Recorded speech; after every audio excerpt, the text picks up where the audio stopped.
What's up everyone? In this video I'll be covering some new orchestral libraries developed by Philippe Leitao, aptly named Strike Strings and Strike Drums. So a quick lore dump first. Leitao was a professor of mine while I attended the Ram Ranch, aka Virginia Commonwealth University, otherwise known as VCU. We've kept in touch ever since I graduated in 2020, and it's really awesome to see he's created some new plugins that are tailored for action scores and things of that nature. So today I'm going to give you a rundown of these plugins with my honest review. As always, if you enjoy the video, please consider doing all the YouTube stuff down below. And full disclosure before we get started, I was sent these plugins for free, but the thoughts and opinions on them are completely my own. So starting off with the Strike Strings here, the first thing that always catches my attention with a new plugin is how it looks.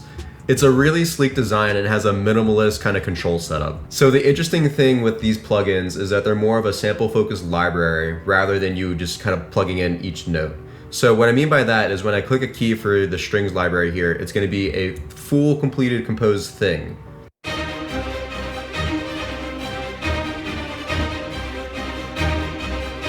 And when I change the piano key I'm hitting, it'll just change the key of that entire sample.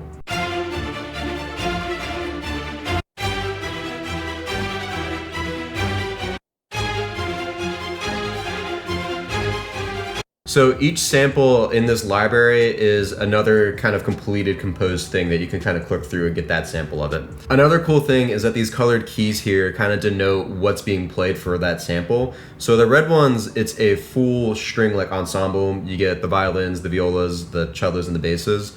But then you can kind of separate them. So the blue ones right here are just the low strings for that sample. And then the greener ones right here are more of those higher kind of strings.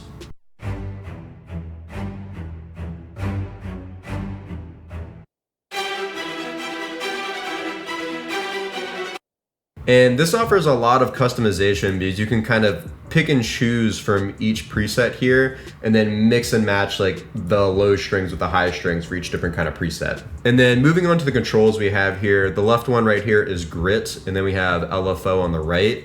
Grit adds in some distortion for the strings, and you can get pretty aggressive the more it's kind of turned up. So that sounds like this.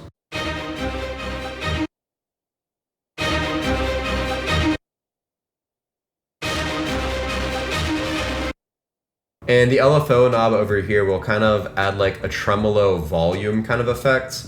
It sounds like this.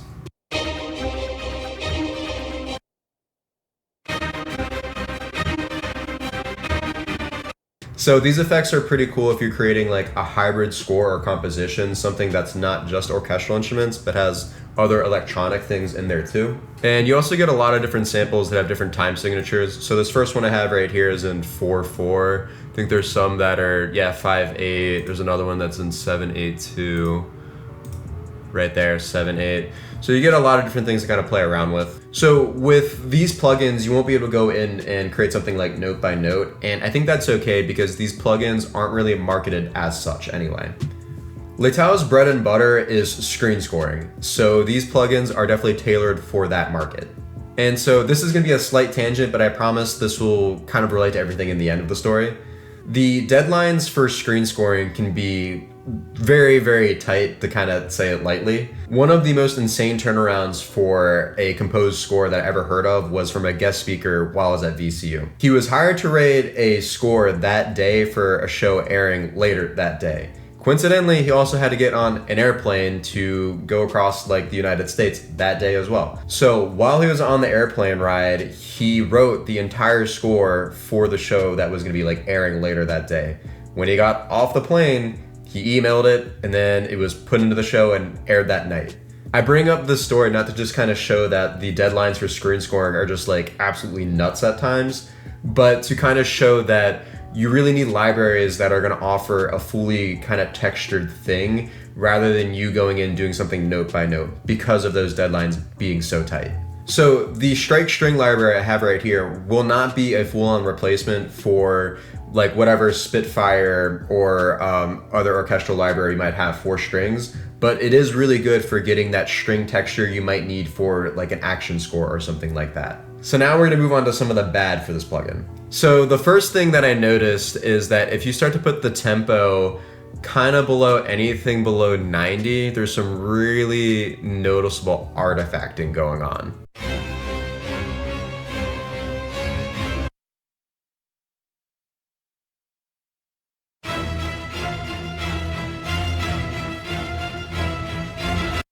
But realistically, if you're creating an action score, I don't know why your tempo would kind of be that low. Action scores are generally around like 110 to 132. So going below the 100 mark for an action score would just be kind of weird in the first place. And the next thing I would like to see is just kind of like an update to some of the UI kind of thing right here, because as of right now, I can't really tell what chords are being played. When you get to some of the later presets, they really let you know that, hey, this is the 1 chord, your flat 6, flat 7, back to the 1, flat 6, flat 7 type of deal, which is great, but I wish there was something more for these first few presets, letting me know what harmonically is kind of going on. You can kind of tell by listening to them that they're all kind of some sort of minor, but I wish there was some sort of indicator being like, hey, this is like Phrygian with this kind of like note in it, or hey, this is like a harmonic minor bass kind of deal. Just something more there that it'd make it easier for me to fit it into like a composition rather than having to like listen to it, be like, oh, I don't really know if that's actually gonna like kind of gel with the composition very well. And that's all I really have to say about the strike strings. We're gonna go ahead and move on to the drums now. So in my opinion, the strike drums are the star of the show. I thought this plugin was absolutely amazing. And just like the previous string library, it's a sample focused kind of thing, but the amount of variations you get is pretty incredible. So I have one pulled up right here, and we're gonna just kind of take a listen to all these different things for it.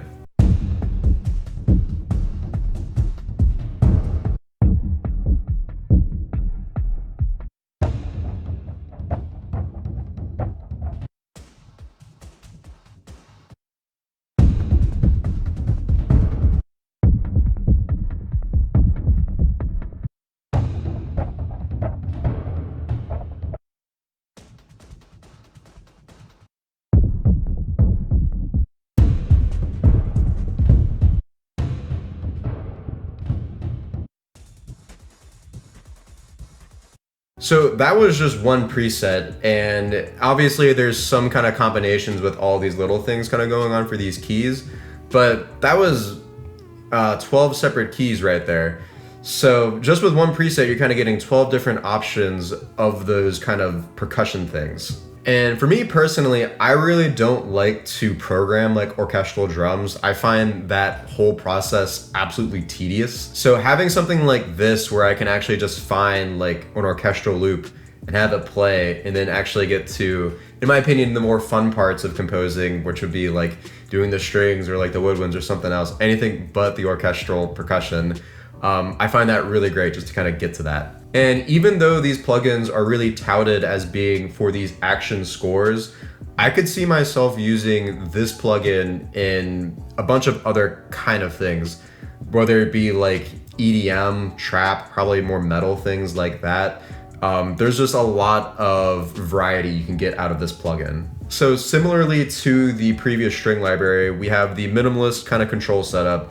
Our left knob over here is a dusk setting, and then the right one is LFO again. So for the dusk knob, it kind of sounded like it was adding in like a high cut, and whenever you would drag it further up, that cut would get steeper and steeper. So that way you're just kind of left with more of like the lows in that.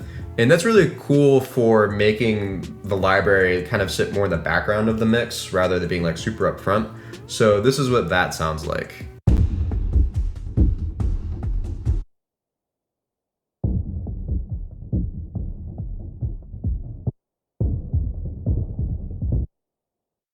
And again, that LFO is just adding in that like tremolo volume kind of thing. Sounds like this.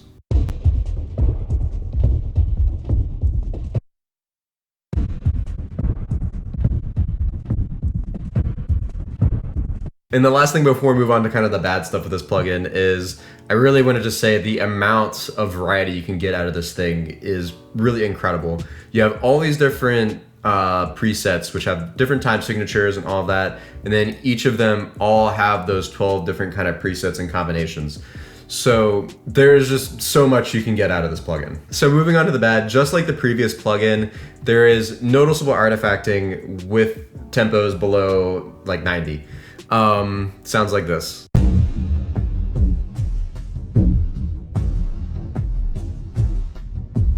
And just like the previous plugin, I can't see myself making an action score that's like lower than that 110 kind of tempo marking. So I don't really see this being an issue anyway. And that's all the bad I have to say about this plugin. For me, again, the star of the show out of these two was the Strike drums. And the last thing I want to talk about with these plugins, and this is probably going to turn quite a few people off from getting them, is you need the full version of Contact 7 or higher. If you already own the full version of Contact, I think these libraries are really good to pick up, especially this drum library. I think for the $50 intro price mark that it's at right now is well worth it for the variety you get. It does become a harder sell to those who don't already have that full version of Contact, because as of right now, Contact is like $300, and then you would have to buy these plugins on top of that. So the investment for getting these plugins without having Contact already is just like tremendously high. Realistically speaking, and also from my personal experience, if you want to be a professional composer, you're eventually gonna have to pick up the full version of Contact. There's a bunch of libraries out there that just use it. I really recommend waiting until Black Friday because it usually goes half off, although last year I don't think it did. So to end this video off, I think these libraries are really good for the market they're trying to get into, which is for those screen scoring composers. I'm really excited to see what Leitao develops next. These libraries are really tailored toward those action scores.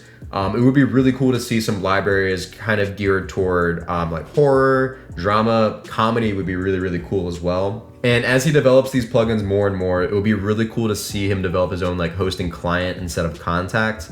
That way people aren't having to spend like the additional $300 or so to actually get into these plugins. So I'll attach links to his website and all of his social media accounts for you guys to check out. And if you made it this far into the video, again, please consider doing all that YouTube stuff below. It really helps out. And I'll catch you guys on the next one.